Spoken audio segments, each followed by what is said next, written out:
Welcome and thanks for joining us for this episode. We're going to be talking about CTI sharing, or cyber threat intelligence sharing. Yes, that's hand gestures. CTI. Thank you for that. CTI sharing, which is beneficial to everyone. Sharing is caring in this case. Is that right?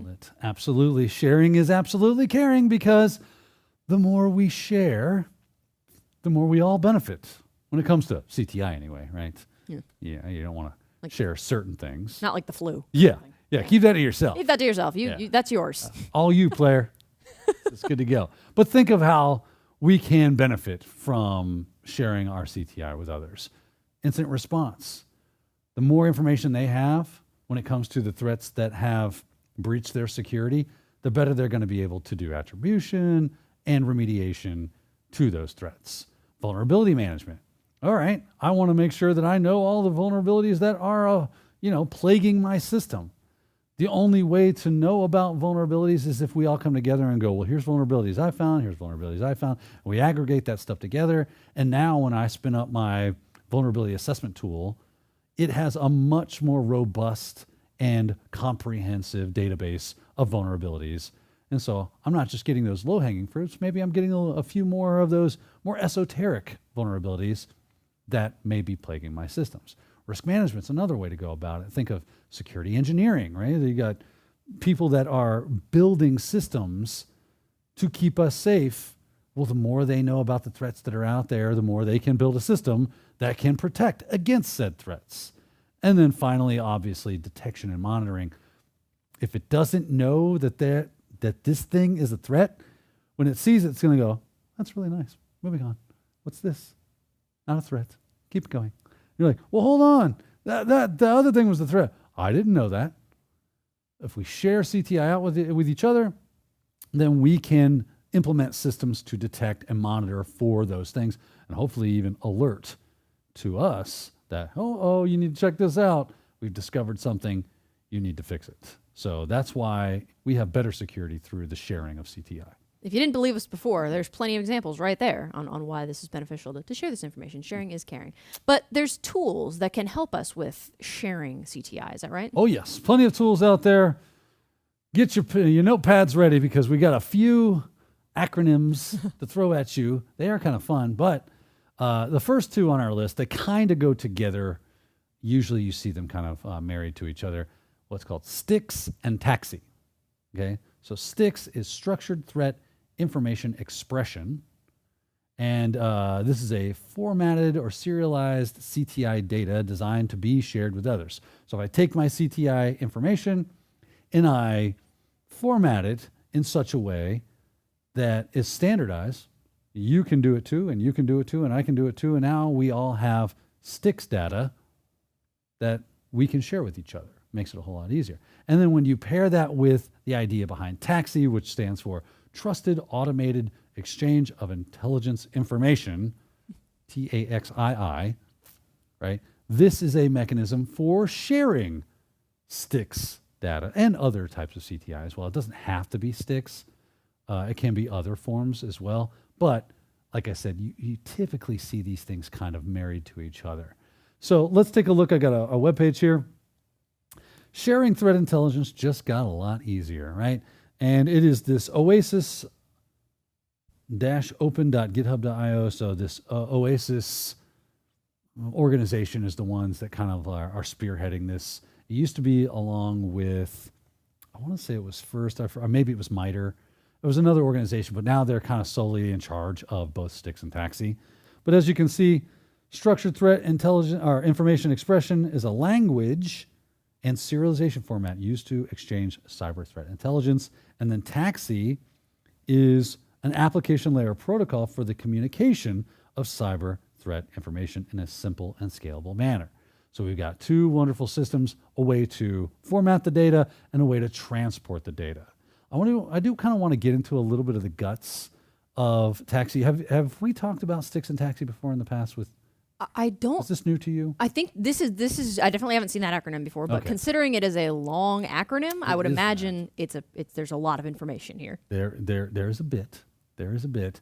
If you really want to understand these things, or maybe even stand up like a TACSI server, yeah, you can go down that road, and probably should. It's going to be good hands-on experience for you. as a cybersecurity professional, but it is a bit complex, right? And then I think there's some Docker containers. There's some open situations you can go get into. A lot of your SIEMs and EDRs and other lovely little things that we use nowadays might have this already kind of baked into it. So there you go. Now, there are a few models when it comes to TACSI that you need to be aware of. Those models are going to include hub and spoke. You have peer-to-peer, and you also have source subscriber. I know, fun stuff. So ultimately, TACSI uses an HTTPS RESTful API for sharing this information back and forth.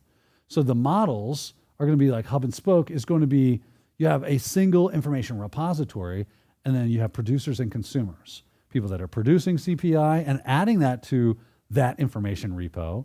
And you have consumers that are pulling that information from the repo.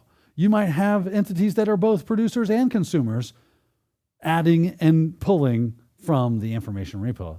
That's the idea behind hub and spoke. Now, when you move to peer-to-peer, it's just that. It's like a mesh network, right? I share with you, you share with me, I'm sharing with Sophia, Sophia shares with you, I get the stuff Sophia shared with you from you. You get the idea. It's just a free-for-all, right? Then you have that source subscriber model, kind of similar to the hub and spoke. And it is a single information repository, but you only have subscribers pulling from that repo. So you have an entity you have a single entity putting the CTI info into that info repo, and then all your subscribers are pulling that information out as necessary. So that's the idea behind TACSI and how it works. And you can use Stix data as your CTI consumable. And TACSI, like you said, works with Stix or non-Stix data, non-Stix, but yeah. These comes from the same folks, right? Correct. Stix and TACSI, but not the only game in town, right? We have a couple more. A couple other things that are nice mentionables. I'll call them honorable mentions. Yara, very nice. So what Yara does is it helps you to, let's say you have a file and you know it's a malware sample, right? And typically this is what Yara is for. We have identified malware. Now we need to classify it and make it easy for people to kind of find. And you're like, doesn't AV do that? Yeah, but Yara rules can be great for stuff that hasn't made it into our AV signatures quite yet, right? And I can share that out with other people, especially if it's internal, right? Yara can be just easy for that. So I've got Yara. This is their documentation, because I wanted to bring up their documentation because it shows you how to make a Yara rule, which is basically kind of a signature and goes, if I see this file and I run Yara against it, it can hit on whether or not it sees any conditions that I've set in my Yara rule and alert me to whether or not it pops, right? Does that make sense? Mm-hmm. So here we have just an example rule where they create this silent banker rule. It has some metadata involving it. So this is a description. It's just saying it's an example. We've got a threat level, so you can set your threat levels to whatever you like. And in the wild equals true. This is completely contrived. You can make up anything you want in this. It just has to follow the format, which is really what I'm trying to show you with this. And a couple other things. So it's looking for strings. So these are things like this is a hexadecimal string. There's another one. Here's an actual ASCII string of text. If you see A, B, or C, you'll notice it's kind of given it a variable, and then it follows a condition. If you see A or B or C, the rule should alert. So you just feed it the file, you tell it, run this rule against this file, and if it comes back with, hey, this silent banker was triggered, then you know you have a legit malware sample. So Yara is very good at helping people share stuff that hasn't quite made it into the population quite yet. For us to, we're dealing with things like IOCs. This can be really helpful with that. Quicker response, I guess, when you have access to stuff like this, because you're not just waiting for, well, my right. I don't have to pick it out. Exactly. I can make a blog post and go, here's a Yara rule. Enjoy. Yeah. Download that Yara, run it through your systems, and see if it pops on any of your files. Yeah. The more you know. Sharing is caring. Sharing is caring. And then we've got one more on this list. This next one is called Sigma. Sigma. Isn't that watch company? Don't they make watches? It might be. Yeah, I think it might be. It sounds like a watch company name. It's not a watch company here. Yeah, it does sound like a watch company though. Maybe I can't remember. Anyway, so Sigma for our purposes.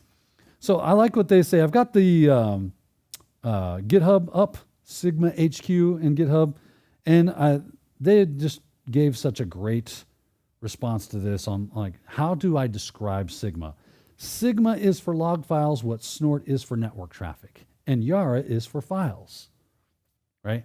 So what it does is it looks at log files, and if we've classified a specific type of log as a threat or some sort of threat intelligence that we need to know about, we can create a Sigma rule that will key on that, and now I can feed my logs into Sigma, using my seam or whatever, and the rule will hit when it sees a log entry that meets the criteria.